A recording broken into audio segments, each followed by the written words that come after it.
Welcome back. I'm Peter St. Onge. This is a weekly roundup of my daily videos on the economy and freedom, where I cut through the BS and lay out what the gaslighting clowns pulled out of their hats this week and what is coming next.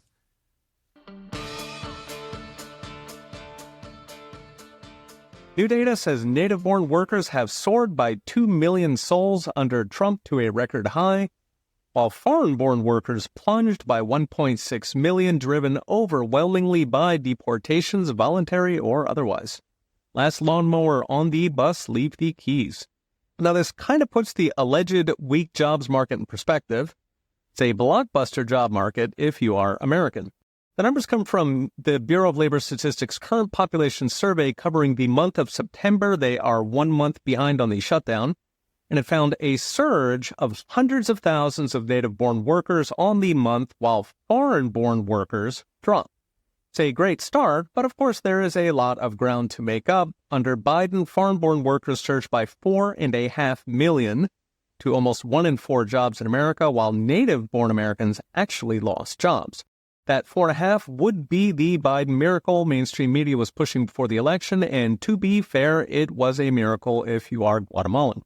Now, aside from where the workers are from, the report found that employers added 119,000 jobs for the month, and that's normally a pretty middling number. But remember, all those jobs, plus 70,000 foreigners lost, went to natives. Still, all those laid-off foreigners sent the unemployment rate edging up to 4.4%. Alas, unemployment does count illegals. 4.4 will be cannon fodder for CNN and New York Times, who are trying to doom porn a Trump recession. Meanwhile, the Fed is doing its own doom porn since it worries about job losses, even if they're illegals. Yes, the banker's best friend serves illegals with the same enthusiasm as the Americans it's supposed to be serving. So the BLS report bumped odds of a rate cut in December while raising odds to 4 cuts in the next year and a half. The reason that matters is that GDP right now is on fire with investment and consumer spending. In fact, we're growing at Asia level 4% despite federal layoffs and deportations, both of which mechanically subtract from GDP, even though they make us rich. But markets have been on edge because they're afraid of recession, and the reason is those weak jobs numbers. They've been especially on edge since the government shutdown ended, which took away the prospect of a Federal Reserve money dump into markets, the so-called Fed put. In other words, once you control for who's losing jobs, the Fed is cutting into growth, which is how you get inflation. Indeed, recession odds on prediction market Kalshi are actually falling. They're down to 33% for the next year, down from 42 5 months ago, and much improved from Biden's dying days when odds were in the mid-40s for this year.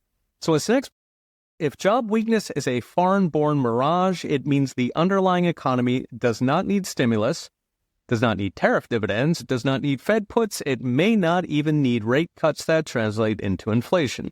With trillions of investment in the pipeline from reshoring and AI, there is a lot more growth to come, which is fantastic for American workers, but it also raises the prospect that inflation, which just cost Republicans a bunch of elections, could take off again, costing them Congress next year.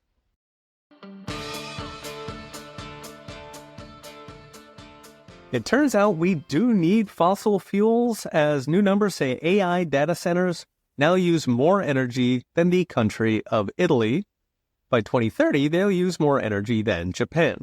According to CNBC, electric companies across America are, quote, struggling to keep up with soaring demand from AI data centers. Google estimates that a single AI query uses 1% of the daily energy consumption of American home. Given there's 500 million queries per day, that comes to 5 million homes worth of electricity, which is roughly the state of Ohio. That's doubling every year on what McKinsey estimates is $8 trillion of capital expenditure on AI by 2030. So to give a sense, Elon Musk just opened the Colossus project in Memphis, which will power the next generation of Grok, and it's planned to consume roughly 4 times the power of the entire city of Memphis, which is its neighbor. OpenAI, of ChatGPT fame, recently cut a deal with NVIDIA for 10 times that.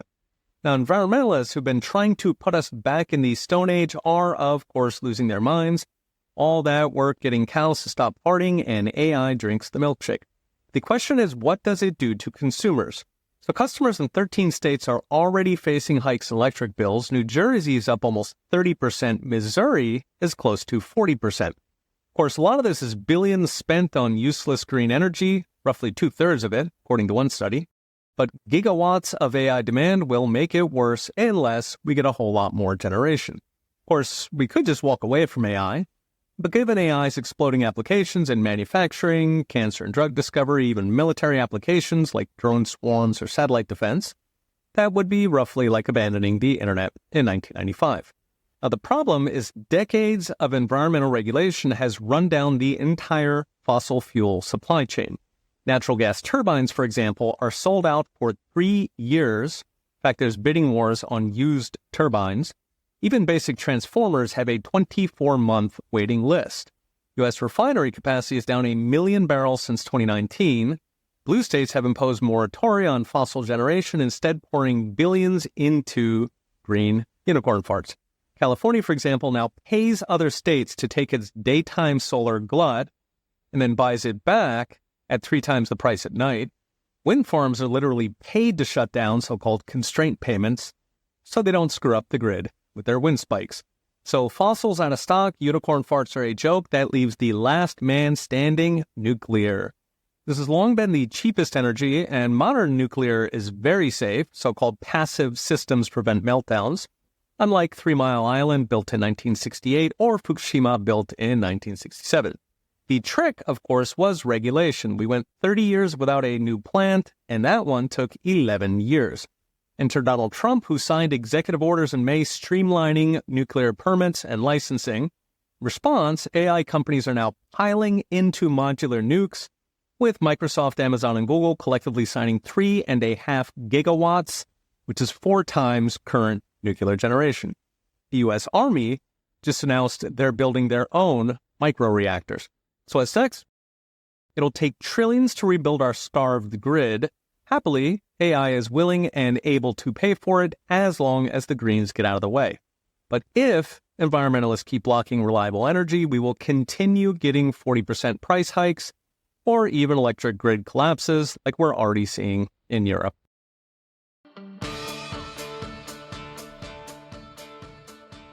A word from our sponsor. If you own gold, and many of you do, you already understand how it protects your wealth from the insanity coming out of Washington. The inflation, the recessions, the wars. But with monetary metals, there's a way to actually earn a yield of up to 4% on your gold paid in more ounces of gold. You retain ownership of real, allocated physical gold with no storage costs while your ounces grow every month outside the banking system. If you're serious about protecting your future and building your legacy, head to monetarymetals.com/Peter to get started. Now back to our show.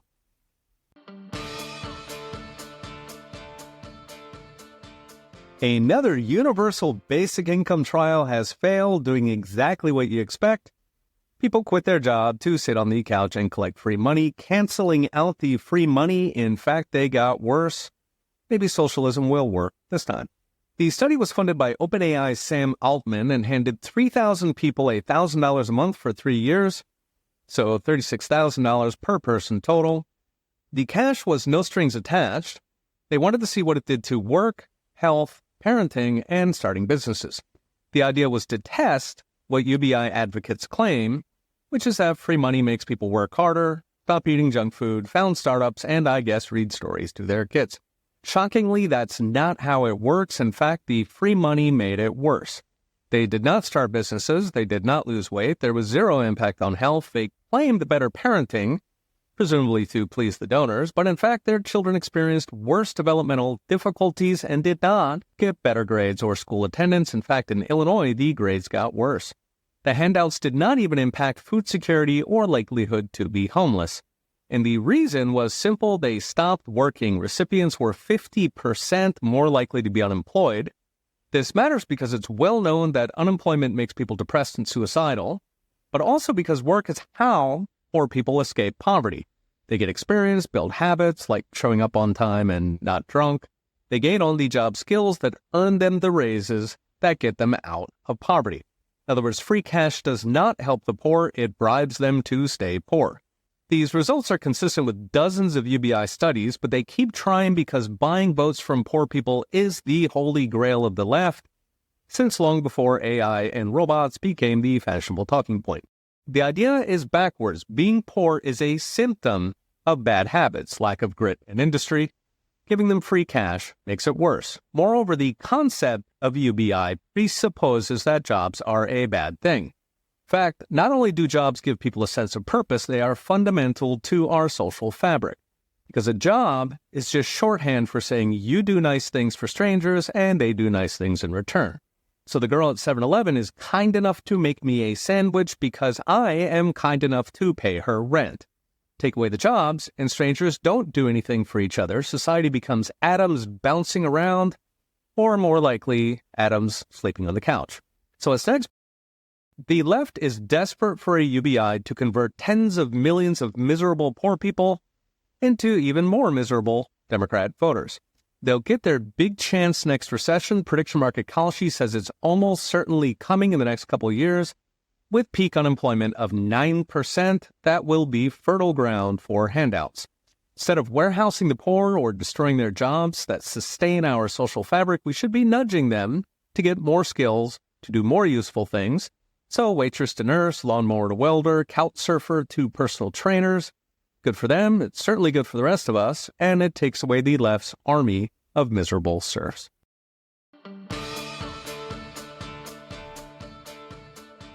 Consumer confidence is plunging, dropping to the worst since the April tariffs panic. Happy Thanksgiving! Oddly, the biggest bright spot is the young and the poor. Will the rest of us be skipping the turkey this year? The numbers come from Conference Board, and they matter because consumer spending is 70% of the economy. So if consumers are not spending, jobs and income start falling. They found confidence plunge last month, but then it gets weird. Current confidence clocked in at a robust 129, meaning people think there's plenty of jobs and earnings, but future expectations fell below typical recession level. Now, this is strange because according to the Fed, GDP right now is on fire, clocking in an impressive 4.2%, which is faster than 92% of the time over the past 25 years. Yet consumers are certain an iceberg is coming for the Titanic. So what could be driving it? Well, jobs are slowing, but that's overwhelmingly foreign workers, many of whom have gone back to Guatemala, far from the clutches of Conference Board surveys. Another factor is Trump derangement syndrome, where people who don't like Trump are convinced it is the Great Depression with better memes. This has been a problem all year with survey-based economic data. So to illustrate, when Trump took office, the widely cited Michigan inflation survey had Republicans expecting 0% inflation in the coming year, while Democrats expected nearly 5%. Even current Michigan consumer surveys have Democrats 3 times more pessimistic than Republicans. Now, it is possible that Democrats inhabit jobless hyperinflationary bubbles the rest of us cannot see, but most likely they hate Trump, and that makes them think everything sucks. Could even will a recession into being, since people who think everything sucks stop spending, which does drag down sales, jobs, and income. One data point backing this is that rise in confidence for people under 35 and the bottom 10% of income. In other words, those who most benefit from deportations and blue-collar wages, but also typically those who most dislike Trump. So they're in great shape, but they still cling to the hope Trump will F it up. And then the final ugly possibility, recession. So historically, strong GDP and weak consumers is a classic recession flag, typically in the next 6 to 12 months, but it's also a weak flag. It's wrong 3 out of 4 times.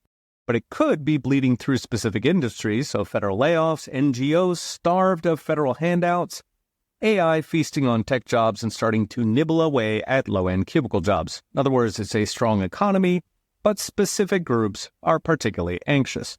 So what's next?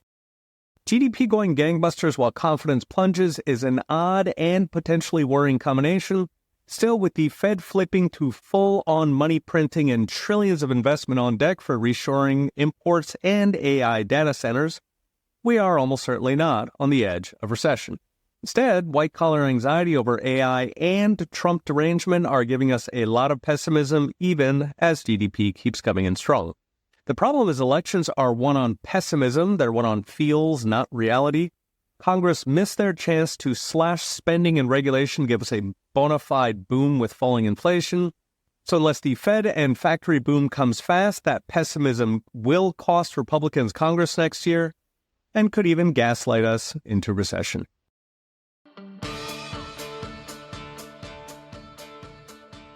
A word from our sponsor. One of the best ways to secure your Bitcoin is with a hardware wallet, a physical device that lets you keep your coins offline without internet connection.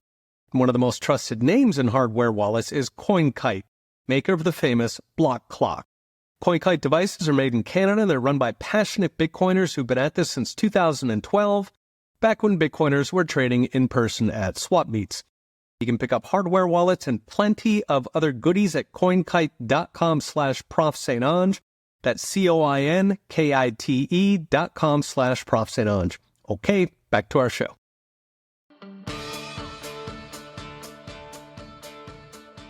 College graduates are turning into communists, angry communists, who will fight you for Black Friday deals when they're not marching to burn it all down. The reason is simple. College grads are losing their elite status, and the more educated, the harder they are falling. So there was a time going to college was a guaranteed ticket to the middle class. Those days are gone thanks to a combination of too many people going to college on the taxpayer dime, while choosing majors like gender studies or psychology that never had much value and are now collapsing between cuts to government grants, Trump's war on DEI, and the coming AI tsunami on white-collar jobs. In raw numbers, the college wage premium nearly doubled between 1980 and 2000, so that's the amount that a college degree boosts your income. But since then, it's been crawling down to the point that almost a third of undergrad degrees and almost half of master's degrees actually lose money, as in you spent more on tuition and years of lost wages than you got back in future pay. These include liberal arts and English, fine arts, education, psychology, even biology. In fact, pretty much the only slam dunk degrees these days are engineering, medicine, and nursing. To give a sense, plumbers and electricians make nearly double a liberal arts major who spent, on average, $150,000 on their degree all in. It's actually a lot worse. Professor Brian Kaplan calculates that almost the entire college wage premium is actually colleges cherry-picking the best students who would have done just fine without the degree. So Harvard takes the top 0.1% of engineers, feeds them beer for 4 years, then claims credit for the $500,000 paychecks. Control for that, and college is barely worth it for most majors. Fortunately, the kids and their parents are realizing this. College enrollment is down 2.5 million since COVID. The trades grew by a fifth, and almost half of parents say they do not want their kids to go to college, instead learning a trade or starting a business. But the problem is the suckers who already spent $150,000 and make less than blue collars, they are angry. A fascinating 2019 study says they are communists waiting to happen. The study analyzed participants in the Finnish Civil War, which pitched Bolshevik communists against conservative counter-revolutionaries. In short, it found the communists were overwhelmingly people who had grown up comfortable or even rich, but failed in life. People like Karl Marx or Zoran Mamdani, who turned $68,000 prep school into a failed career as a DJ before discovering democratic socialism. In fact, a number of studies dating back to the 70s have found high education and low income is the magic potion for communism, for wanting to burn it all down in hopes of ruling over the ashes. It gives us the familiar vignette of privileged kids with gender studies degrees throwing rocks because plumbers make twice their pay. So as next is actually a model for this, Peter Turchin's elite overproduction theory. The punchline is when an elite is dispossessed, they become dangerous. Historically, they do lead to civil war. So the violence and rhetoric we're seeing from the left is not surprising, and expect more as Trump continues boosting blue-collar pay with deportations and reshoring manufacturing, while draining the left's government grants, all while AI decimates the low-skill white-collar jobs that psych majors live off.